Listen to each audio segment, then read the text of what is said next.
Sa puntong ito mga kasiswang nakikita nyo, hindi lang lumilipad si Darna, kundi umaakyat din. Yes mga kasiswang nakikita nyo yan, nagha-harvest ako ng bunga ng malunggay ko bago pa iba ang mag-harvest.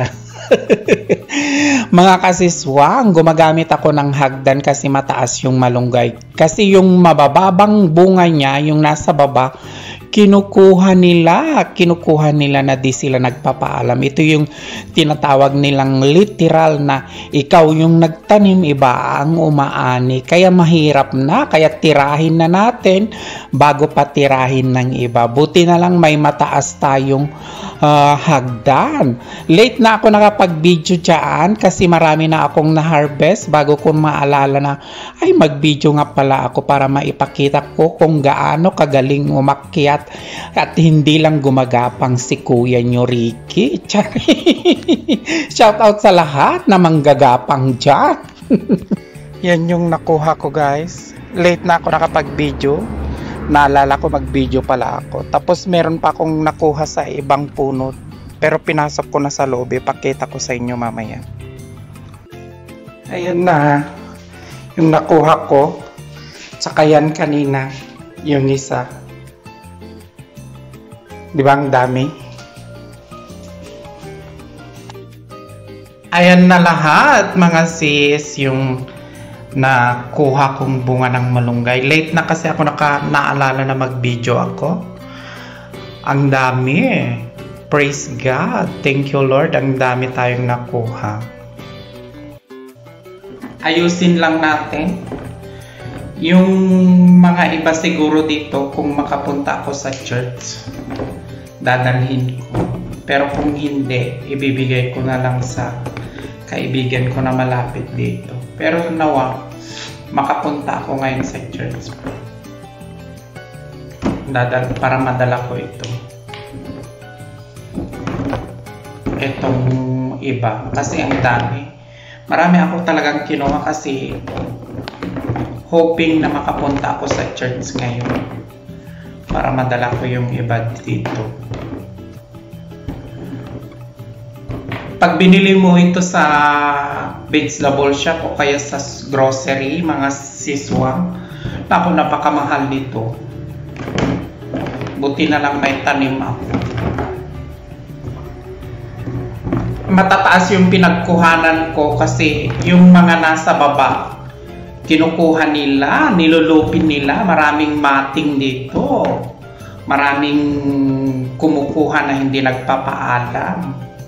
Kaya yung mga nasa taas lang ang nakuhanan ko. Pero okay na rin. Ang dami oh. Ilang ano na to. Kasi ang 3 piraso yata. 4 na piraso sa supermarket. Ganyan. Ano na. 5 real or 4 real. Yang ganyan lang. Ang dami na. Pag hindi ako makapunta, bibigay ko sa kaibigan ko. Pero nawa makapunta ako sa church. After ko maiayos ang mga bunga ng malunggay, naglinis ako ng konti ng bunga at saka ako'y magluluto. Maraming nagtatanong sa akin na mga kapatid na sabi nila paano daw lutuin. Madali lang lutuin ang bunga ng malunggay. Pwede mo itong ihalo sa pakbet, pwede mong ihalo sa kalabasa na ginisa parang sitaw, pwede mo rin lagyan ng gata. Kaya tignan nyo yung niluluto ko. Parang ginigisa ko lang lahat at naglagay dyan lang ako ng isang sahog na tilapia mga kasiswang.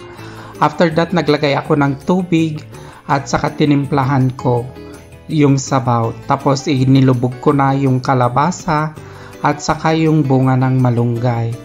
Tapos isinunod ko na yung coconut powder. Nasa sa inyo kung gusto nyong tunawin muna yung coconut powder, pero habang naluluto naman yan, natutunaw yan yung powder na yan. Nilagyan ko ng gata kasi parang naiibigan ko yung magluto ng may gata.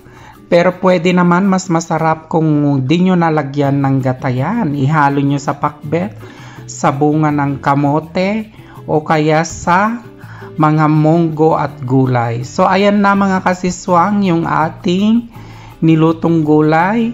kalabasa na may bunga ng malunggay at saka tilapia. Moving forward, hindi na ako nagpatumpik-tumpik mga kasiswang, kumain na ako kaagad.